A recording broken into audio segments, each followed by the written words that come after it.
So, a quick update from me and my dining room table. Yeah, I'm not going to be eating any food off this for a while. It's very much been commandeered for gardening purposes while there's still the risk of frost outside.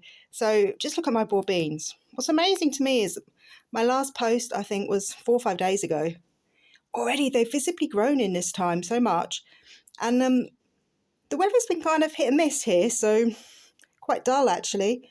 So that's pretty impressive. It just makes me think, broad beans, you don't need to buy these at the garden centre. Really, they're just so easy for anyone to grow. Probably a great novice plant to grow actually. Totally fuss free. Now moving on, I wanted to show you my spring onions.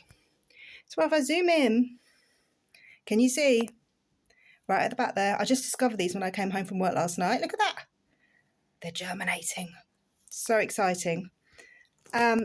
Now, I have a tip, I think, that I've discovered, is for these seeds, spring onion seeds, maybe even tomato seeds, very fine seeds that if you use your traditional watering can, very easy to displace them and flood them and inadvertently kill them off, basically. So what I've been using is instead, I've been using my mister to water them. And just to show you, maybe I can get it in shot, but it's just a very standard houseplant mister.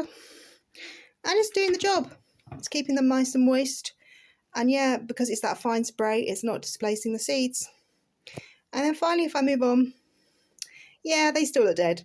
But, you know, I'm still hopeful. And then very briefly, Chief Gardener today. Let me just see if I can zoom in on her. She's decided not to garden. She wants to do the laundry. Of course. Well, as long as she's helping and paying her way. Well, that's it for now, and yeah, another update shortly.